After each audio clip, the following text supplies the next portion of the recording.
চাকরিহারাদের ভরসা এখন বিজেপি। আর শনিবারই বিজেপি দপ্তরে সেখানে দেখা করতে গেলেন চাকরিহারাদের প্রতিনিধিরা। দেখা করলেন বঙ্গ বিজেপির নয়া সভাপতি অর্থাৎ শ্রমিক ভট্টাচার্যের সঙ্গে। চাকরি তাদের ফেরাতে হবে এবং এই আশা নিয়ে তারা সেখানে যান এবং দেখা করেন শ্রমিক ভট্টাচার্যের সঙ্গে। আশ্বাসও দিয়েছেন শ্রমিক ভট্টাচার্য।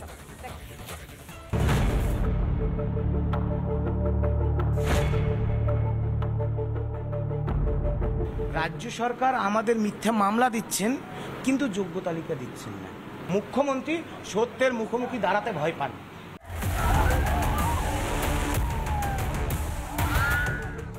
তৃণমূল দুর্নীতি করছে, শিক্ষাকর্মীদের চাকরি গিয়েছে।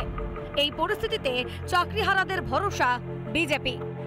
চাকরিহারারা অবশেষে তাদের চাকরি ফিরে পেতে যে পন্থা অবলম্বন করলেন সেটা হলো বিজেপি পার্টি অফিসে। আজকে তারা বিজেপি পার্টি অফিসে এলেন, এসে সদ্য নির্বাচিত রাজ্য সভাপতি শ্রমিক ভট্টাচার্যের সঙ্গে সাক্ষাৎ করলেন। শনিবার সকালে বিজেপির সল্টলেকের পার্টি অফিসে যান চাকরিহারাদের প্রতিনিধি দল। দেখা করেন বঙ্গ বিজেপির নয়া সেনাপতি শ্রমিক ভট্টাচার্যের সঙ্গে। আমাদের রাজ্যের প্রধান বিরোধী দল কিংবা অন্যান্য রাজনৈতিক দলগুলোকে বাদ দিয়ে আমরা এই চোর স্বৈরাচারী রাজ্য সরকারের সঙ্গে লড়ে পেরে উঠতে পারবো না।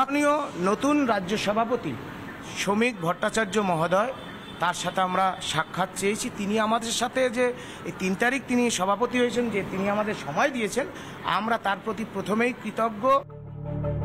ফেলো করি পাও চাকরি, স্কুলে নিয়োগের ক্ষেত্রে এটাই নিয়ম করে ফেলেছিল তৃণমূল। এর জেরে 2016 সালে এসএসসি প্যানেল বাতিল করে কলকাতা হাইকোর্ট। বাতিল হয় প্রায় 26,000 শিক্ষাকর্মীর চাকরি। সুপ্রিম কোর্টে গিয়েও লাভ হয়নি। তৃণমূলের দুর্নীতির জেরে পথে বসতে হয়েছে চাকরিহারাদের। কোনো রাজনৈতিক দলের প্রতি কোনো অন্ধ বিরোধিতা নেই। আমরা অভিষেক ব্যানার্জিকেও বলেছি, আপনি কি করে চুপ করে থাকেন? এত বড় একটা দলের আপনি সাধারণ সম্পাদক, আপনার পিসি চাকরি চুরি করেছে, মমতা বন্দ্যোপাধ্যায় চাকরি চোর, কি করে চুপ করে থাকেন আপনি? মাননীয় প্রধানমন্ত্রী, তিনি আমাদের সকলের প্রধানমন্ত্রী। তার সাথে আমাদের জীবনে ঘটে চলা যোগ্য শিক্ষাকর্মীদের মুখে খাবার নেই, সন্তানদের মুখে কি তুলে দেবে জানা নেই। আমরা রাস্তায় আন্দোলনে অনশনে, আমরাই সেই অনশনকারী সুমন বিশ্বাস, পঙ্কজ রায়, প্রতাপ রানা সাহা।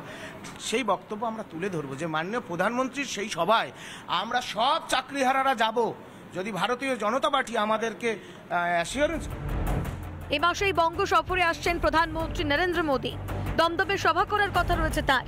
সেই সভাতেই প্রধানমন্ত্রীর কাছে নিজেদের দুর্দশার কথা জানানোর কথা ভাবছেন চাকরিহারারা।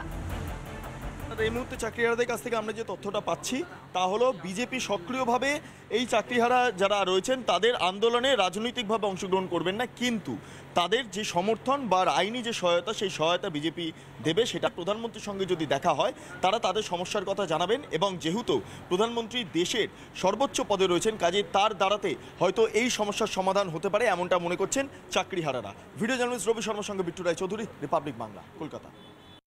নানা ধরনের কন্টেন্ট দেখার জন্য লাইক করুন, শেয়ার করুন আমাদের ফেসবুক পেজ, সাবস্ক্রাইব করুন আমাদের ইউটিউব চ্যানেল। পাশাপাশি অন্যান্য ব্রেকিং নিউজের জন্য অবশ্যই চোখ রাখুন রিপাবলিক বাংলায়।